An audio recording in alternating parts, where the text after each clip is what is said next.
शास्त्रों के अंदर एक पौराणिक कथा याद आती है। कहा जाता है कि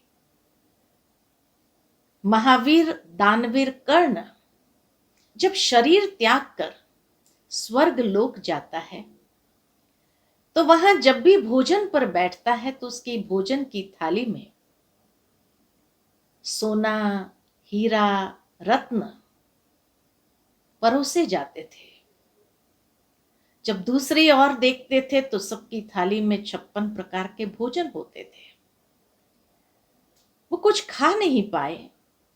तब कहा जाता है कि वो इंद्र देवता के पास जाते हैं और पूछते हैं कि मेरी थाली में ये चीजें क्यों रखी जाती है? दूसरों को तो सभी को व्यवस्थित भोजन प्राप्त होता है।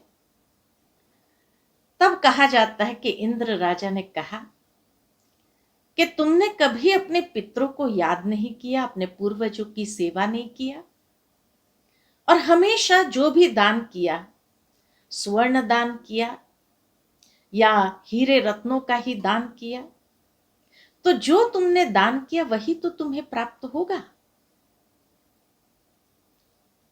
तब कर्ण को एहसास हुआ और उसने कहा कि मुझे तो अपने पूर्वजों के विषय में कोई ज्ञान ही नहीं था, तो मैं कैसे उनकी सेवा करता। तब कहा जाता है कि ये 16 दिन उनको दिए जाते हैं। कहा तुम जाओ पृथ्वी पर और ये 16 दिन तुम अपने पूर्वजों की सेवा करो, श्रद्धा से उनके प्रति या उनके निमित्त दान करो और उनके आशीर्वाद को प्राप्त करो। तब तुम्हें भी उनके आशीर्वाद स्वरूप, फल स्वरूप भोजन आदि प्राप्त होगा। और वो 16 दिन कर्ण नीचे आता है पृथ्वी लोक पर और अपने पूर्वजों की बड़ी श्रद्धा के साथ सेवा करता है, उनके निमित्त दान करता है, ब्राह्मणों को भोजन खिलाता है, तर्पण करता है।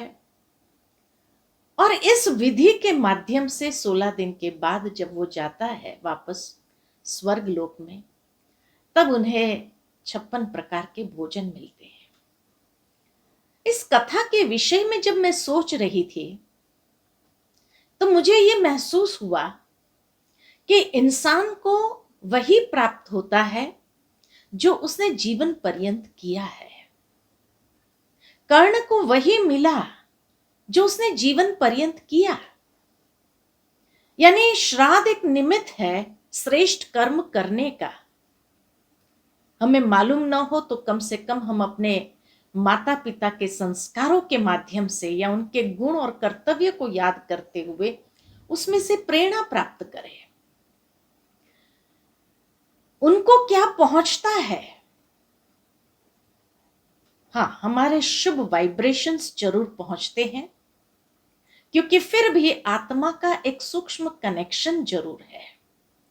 और ये सूक्ष्म कनेक्शन होने के कारण हम जो श्रद्धा से शुभ संकल्प करते हैं, ये वाइब्रेशंस उस आत्मा को जरूर पहुंचते हैं।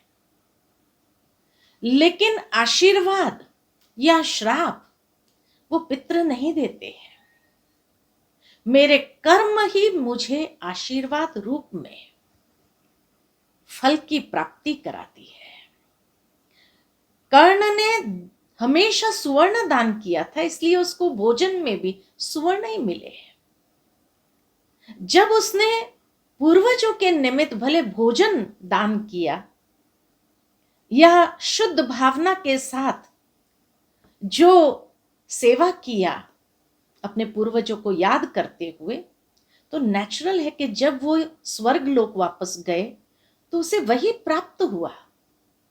भावार्थ यही कि हमें ये सदा स्मरण रहना चाहिए कि मनुष्य जीवन पर्यंत जो कर्म करेंगे वही उसके लिए आशीर्वाद बनता है।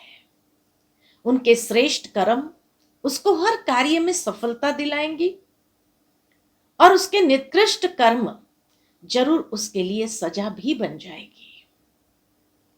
बाकी जो कई बार कई लोग कहते हैं कि फलाने व्यक्ति के जीवन में पितृदोष आ गया, इसलिए वो कोई भी कार्य करने जाता है, सफलता नहीं मिलती है।